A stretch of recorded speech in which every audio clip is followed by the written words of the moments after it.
ஆச்சி பாதாம் ட்ரிங்க். ஆச்சி பாதாம் ட்ரிங்க் ஒன்னு வாங்கினா ஒன்னு ஃப்ரீ. முக்கிய செய்தி: குவைத்தில் உணவு தங்குமிடமின்றி தவிக்கும் 6 தமிழர்களை மீட்க தமிழக அரசிற்கு கோரிக்கை விடுத்துள்ளனர். இதுகுறித்த கூடுதல் விவரங்களை வழங்குகிறார் நமது செய்தியாளர் ஹரிகிருஷ்ணன்.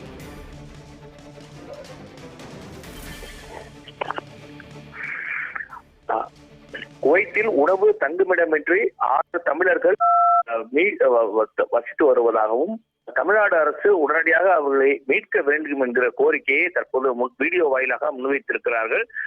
குவைத் உள்ளிட்ட வளைகுடா நாடுகளுக்கு தமிழகத்திலிருந்து ஏராளமான தமிழர்கள் அங்கு பணிக்கு செல்கிறார்கள். அங்கு இருக்கக்கூடிய தொழிற்சாலைகள் மற்றும் வீட்டு பணிகளுக்கு மேற்கொண்டு வருகிறார்கள்.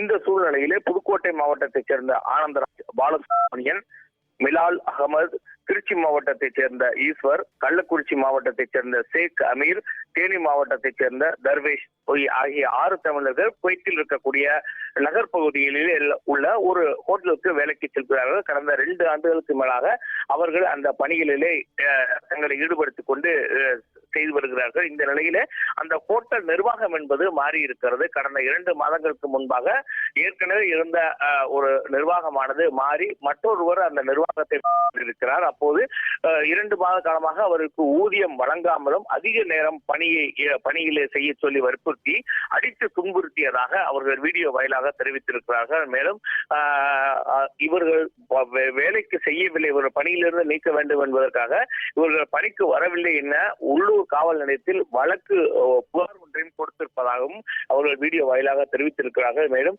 இவருடைய பாஸ்போர்ட் உள்ளிட்ட அனைத்து ஆவணங்களும் அந்த ஹோட்டல் உரிமையாளரிடம் இருப்பதாகவும், அந்த ஹோட்டல் உரிமையாளர் என்பவர் தமிழ்நாட்டைச் சேர்ந்த தமிழ்நாடு கும்பகோணத்தைச் சேர்ந்த ஒரு நபர் என்பதும், ஆகவே உரிய நடவடிக்கை எடுக்க வேண்டும், தமிழ்நாடு அரசு இதிலே எங்கள் கவனம் செலுத்தி வெளிநாடு வாழ் தமிழர்களை இருக்கக்கூடிய எங்களை மீட்க வேண்டும் என்கிற கோரிக்கையை வலியுறுத்தி இருக்கிறார்கள். மேலும் இந்திய தூதரகத்தின் மூலமாக நடவடிக்கைகளை மேற்கொள்ள வேண்டும். தூதரகத்திற்கும் நாங்கள் புகார் செய்திருக்கிறோம், ஆனால் எந்த ஒரு நடவடிக்கையும் இல்லை. ஏறத்தாழ ஒரு 25 நாட்களுக்கு மேலாக அந்த தங்குமிடம் ஒன்றிலே நாங்கள் வசித்து வருவதாகவும் உணவு உள்ளிட்ட வசதிகள் இல்லாமல் இருப்பதாகவும் தெரிவித்திருக்கிறார்கள். ஆகவே நாங்கள் 2 ஆண்டுகளுக்கு மேலாக பணியாற்றிவிட்டோம். எங்களுடைய ஊதியம், 1 மாத ஊதியம் மற்றும் எங்களுடைய 2 ஆண்டுகளுக்காக பிடித்தம் செய்யப்பட்ட அந்த பணம் மற்றும் எங்களுடைய பாஸ்போர்ட் உள்ளிட்ட ஆவணங்களை பெற்றுத்தர வேண்டும். ஆகவே அதை பெற்றுத்தந்து எங்களுக்கு பயணச்சீட்டு நிறுவனத்தின் மூலமாக ஏற்பாடு செய்தால் நாங்கள் தமிழ்நாடு அரசுக்கு தமிழ்நாடு திரும்புவதற்கு ஏதுவாக இருக்கும் என்கிற கோரிக்கையை முன்வைத்திருக்கிறார்கள். 6 பேருமே ஒரு இளம் வயதில் இருக்கக்கூடியவர்கள். குடும்ப சூழல் காரணமாக தமிழகத்தின் பல்வேறு பகுதிகளில் இருந்து குவைத்திற்கு வேலைக்கு சென்றவர்கள். தற்போது அவர்கள் நாடு திரும்ப முடியாமல் தவித்து வருவதாக அவர்கள் வீடியோ வாயிலாக தெரிவித்திருக்கிறார்கள். ஆகவே தமிழ்நாடு அரசு இதில் தலையிட வேண்டும். அதே நேரத்தில் இந்திய அரசும் தலையிட்டு வெளியுறவுத்துறை அமைச்சகம் மூலமாக அவர்களை மீட்க நடவடிக்கை எடுக்க வேண்டும் என்கிற கோரிக்கை விடுத்து வருகிறது.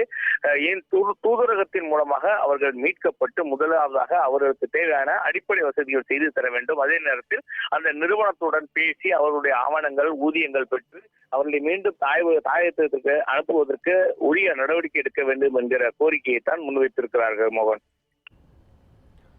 விவரங்களுக்கு நன்றி ஹரிகிருஷ்ணன்.